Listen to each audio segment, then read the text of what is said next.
బెంగుళూరుకి వెళ్ళిన తర్వాత ఆ అబ్బాయి ఒక చిన్న కంపెనీలో అయితే ఉద్యోగం అయితే సంపాదిస్తాడు. నెలకి 16,000-18,000 వచ్చే ఒక ఉద్యోగంలో అయితే చేరతాడు.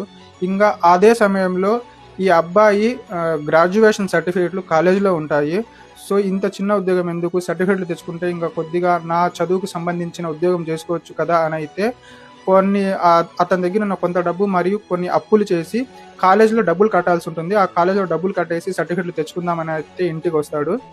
ఆ సమయంలో కాలేజ్‌కు ఎళ్లి డబ్బులు కట్టేసి వచ్చిన సమయంలో ఎవరైతే ఈ వీధిలోకి బాడిగ ఉండడానికి వచ్చారో వాళ్ళు సడెన్‌గా వీళ్ళ ఇంటికొచ్చి వీళ్ళ అమ్మతో మాట్లాడుతూ ఉండడం చూస్తాడు. అండ్ చూసి ఇంక ఇంట్లోకెళ్ళి ఏమైంది? ఎందుకొచ్చారు? అని అడిగితే, ఇట్లా మాకు మా బంధువుల అమ్మాయి ఒక అమ్మాయి ఉంది. నీకు పెళ్లి చేయాలి అనుకుంటున్నాం బాబు. నువ్వేమంటావు? ఇట్లా మంచి అమ్మాయి ఇట్లా అట్లా అని అయితే కొన్ని చెప్తారు.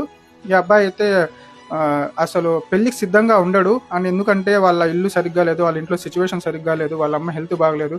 సో, ఇవన్నీ ఆలోచించుకుంటూ ఉంటాడు. ఇంగా వాళ్ళైతే గడ్డాలు పెట్టి 5 పూట్ల నమాజులు చదివే వ్యక్తులు కాబట్టి వాళ్ళకి మర్యాద ఇచ్చి అయితే ఫోటో చూపియండి అంకుల్ చూద్దాము అంటే కూడా ఫోటో వద్దు బాబు, ఫోటో ఏముంది, ఫోటోలు ఎట్లా అంటే అట్లా ఉంటాయి, మేము డైరెక్ట్గా చూపిస్తాము, మేము డైరెక్ట్గా వెళ్దాం పదండి అని అయితే ఆ అబ్బాయిని కన్విన్స్ చేస్తారు. అలా వాళ్ళ మేనత్త చేత అడిగిస్తే కూడా ఫోటోలు అయితే పంపించరు. సో డైరెక్ట్గానే చూపిస్తాం పదండి అని అయితే బలవంతం చేస్తారు. ఆ వీడియో కాల్ చేసి ఆ పెళ్లి కూతురు అమ్మా నాన్న అయితే ఈ అబ్బాయిని చూస్తారు.